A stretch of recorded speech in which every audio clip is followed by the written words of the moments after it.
വിലപ്പെട്ട ഒരു മനുഷ്യജീവനെ കടുവ കൊന്നു തിന്ന ദാരുണ വാർത്തയാണ് വയനാട്ടിലെ മാനന്തവാടി പഞ്ചാരക്കൊല്ലിയിൽ നിന്നും കേട്ടത്. സങ്കട കടലുകൾക്ക് വിരാമമില്ലാതെ മനുഷ്യദുഃഖം അണപൊട്ടിയൊഴുകുമ്പോൾ അതിന് പരിഹാരം കാണേണ്ട സർക്കാരും അതിൻ്റെ സംവിധാനങ്ങളും നിശ്ചലരായി നിൽക്കുമ്പോൾ വയനാട്ടിൽ പ്രതിഷേധം ആളിക്കത്തുകയാണ്. പ്രിയദർശിനി എസ്റ്റേറ്റിന് സമീപം സ്വകാര്യ തോട്ടത്തിൽ കാപ്പി പറിക്കാൻ പോയ മീൻമുട്ടി തറാട്ട് രാധയാണ് ദാരുണമായി കൊല്ലപ്പെട്ടത്.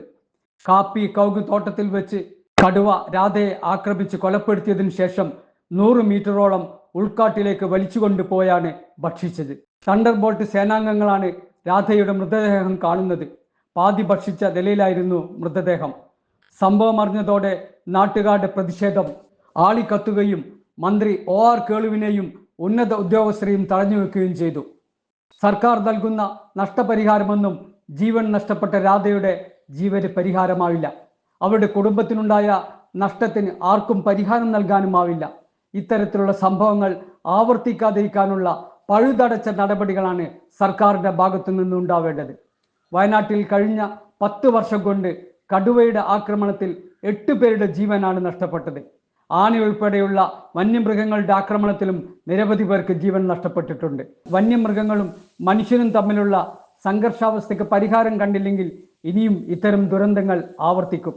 വന്യമൃഗങ്ങളുടെ ശല്യം കാരണം കർഷകർ കൃഷിഭൂമി ഉപേക്ഷിക്കുകയാണ്. അത് നമ്മുടെ കാർഷിക ഉൽപാദനത്തെ തകിടം മറിച്ചുകൊണ്ടിരിക്കുന്നു. സാങ്കേതിക വിദ്യകൾ വളരെയധികം മുന്നേറിയ ഈ കാലത്ത് അതെല്ലാം ഉപയോഗിച്ച് മനുഷ്യ സുരക്ഷ ഒരുക്കാൻ സർക്കാർ കാര്യക്ഷമമായ നടപടിയാണ് സ്വീകരിക്കേണ്ടത്. വനം വകുപ്പ് മന്ത്രിക്കെതിരെയും കടുത്ത വിമർശനങ്ങളാണ് ഉയരുന്നത്. ഫോറസ്റ്റ് ഡിപ്പാർട്ട്മെന്റും രൂക്ഷ വിമർശനം നേരിടുകയാണ്. വനം സംരക്ഷിക്കേണ്ട വിഭാഗം എന്ന നിലയ്ക്ക് ഫോറസ്റ്റിന്റെ ശക്തമായ ഇടപെടൽ ഇക്കാര്യത്തിൽ ഉണ്ടാവണം. ഇനിയും ഒരു മനുഷ്യജീവനും ഇത്തരം സംഭവങ്ങളിൽ പൊലിയാനിടവരരുത്. മനുഷ്യ ഹൃദയങ്ങൾ തകരുന്ന ദുരന്തങ്ങൾ ആവർത്തിക്കാതിരിക്കാൻ അധികാരികളെ നിങ്ങൾ കൺതുറന്ന് ഇരിക്കുക തന്നെ വേണം.